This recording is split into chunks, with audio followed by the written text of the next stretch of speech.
Hi, okay, preamble. Sorry for the gifts of cats. I moved recently, and I don't have a cord for my drawing pad, which allows me to draw digitally.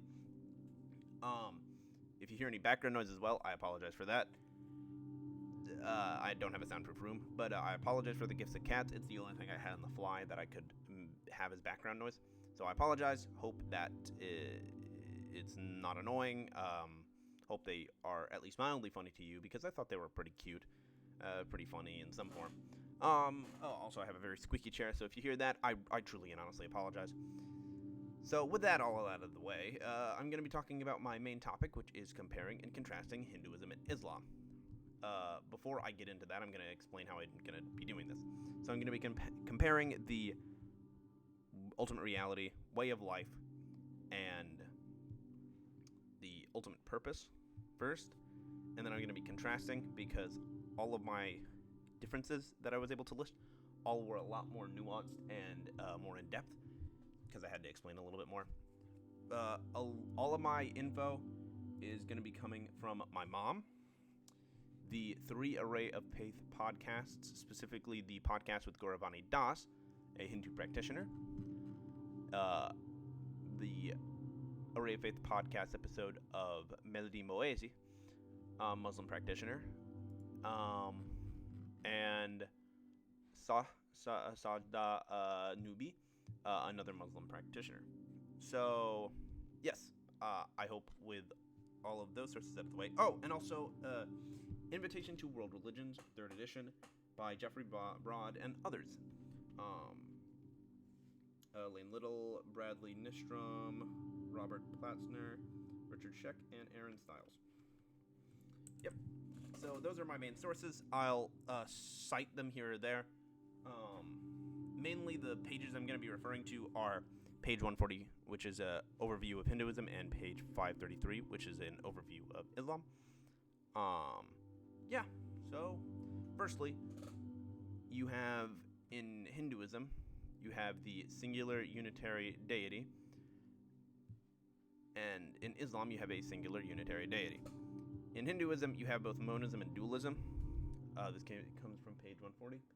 And because of this monism, you have one God, Brahman, which is everything, and you have one God in dualism named Vishnu, who, as 𝘞𝘯𝘪𝘵𝘯𝘪𝘰𝘯𝘴 puts it, according to Hinduism, everyone's origin story is basically that they're part of God. They're from God. They're from Vishnu. The God Vishnu is one, and he desired to become many. So you have this one substance of God, polymorphic monotheism. You have this one substance of God that just is multiple forms. So these are all kind of interesting things, because you have the singular God in Islam being Allah. You have the singular God in monism being Brahman, and you have the singular God in dualism with multiple forms being Vishnu. So, continuing on with my ultimate reality, there is the interesting crux of, in monism, everything is divine, and in Islam, everything is divine. The reasonings for each is slightly different, but in monism, everything is part of Brahman. Everything is Brahman. So your chairs, your desks, your mic, you as a person. So, with that, in Islam, according to my mother, as she's described it, because God created everything, everything is divine, or at least holy in some form. Because God created it, it is part of God's creation. He made you, so you are from him, and God himself is a divine, holy being. So you yourself are. Moving on from the ultimate reality, you have the way of life. So in the way of life category, I only have one main thing, but it's that in monism, studying the sacred texts is extremely important, because in monism, your goal is to connect with Brahman once again. When you die, and I think everybody knows this about Hinduism, when you die, you are reincarnated. This form of death and rebirth is called samsara. And then when you succeed in breaking samsara, this term is moksha. In monism, your goal is to get back to God, because you were once part of God and then you split off, forgot that you're God, and now you've just been kind of going from one body to the next. Well, studying the sacred texts is your ticket to getting you back with God. But in Islam, you have studying the sacred text being an important form of devotion. Studying the sacred text and memorizing specific key terms and phrases and such is extremely key to helping you pray to God, another form of devotion. And praying to God is also extremely important in Islam. But interestingly enough, it's an extremely important form of dualism. It's a very key part of dualism. So, with that, you have the three margs. You have bhakti, which is devotion. You have gyan, which is knowledge, and you have karma, which is action. And each of these is actually kind of a tenet in Islam. So in bhakti, you're supposed to pray to God. And in Islam, you're supposed to pray to God. In gyan, you're supposed to learn about the sacred texts, and this is for mostly monism. But for Islam, you're supposed to learn about the sacred texts as well to gain an understanding of God and how the world was created and such. But in general, in both of these religions, you're supposed to be a good person. Following this path, this marg, is called karma. But in general, being a good person in Islam is an important path to your ultimate purpose. Both of these all of those are for your ultimate purpose in general, but it's a very important path in Islam. And so, a big thing is for Islam and Hinduism.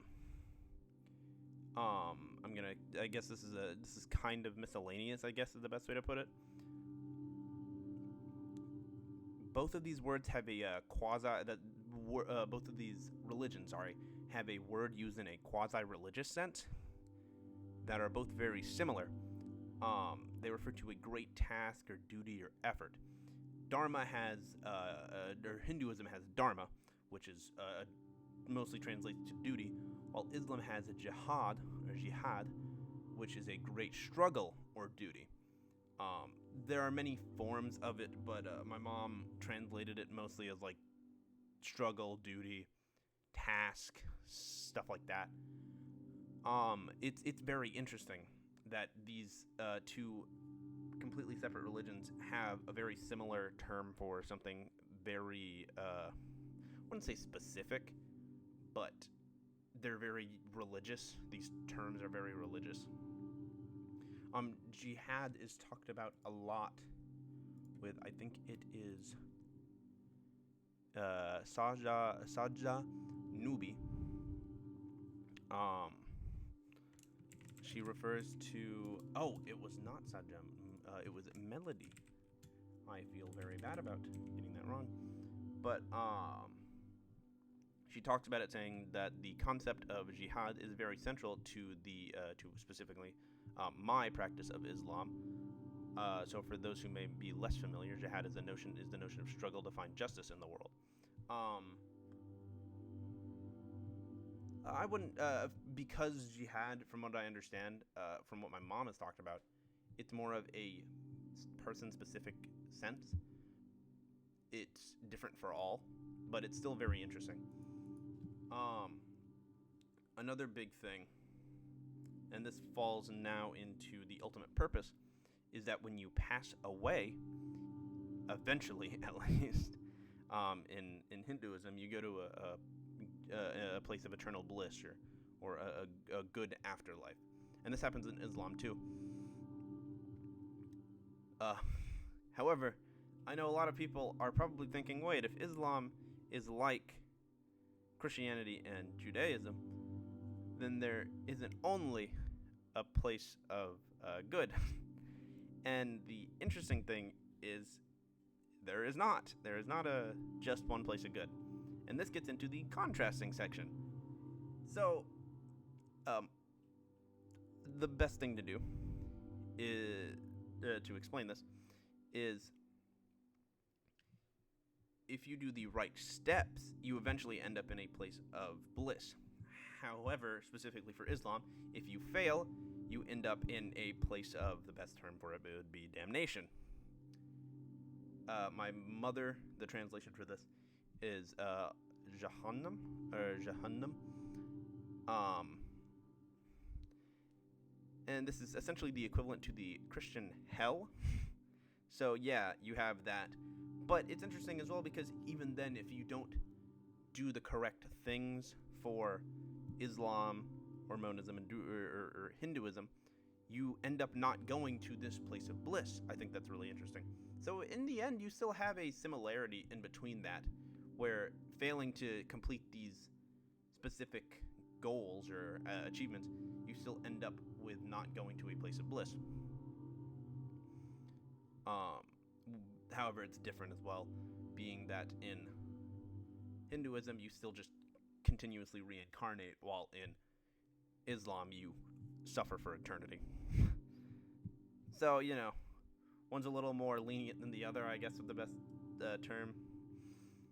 But continuing on, another difference is in Islam, Allah is considered a singular being with ultimate omnipotence and ultimate power, while with monism,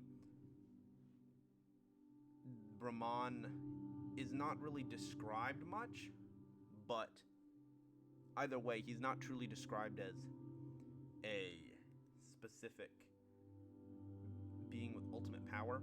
And then in dualism, Vishnu is described in less of a term with ultimate power and just being something very powerful, being that I think it's said that when he breathes in and then breathes out, the world is created within his breath.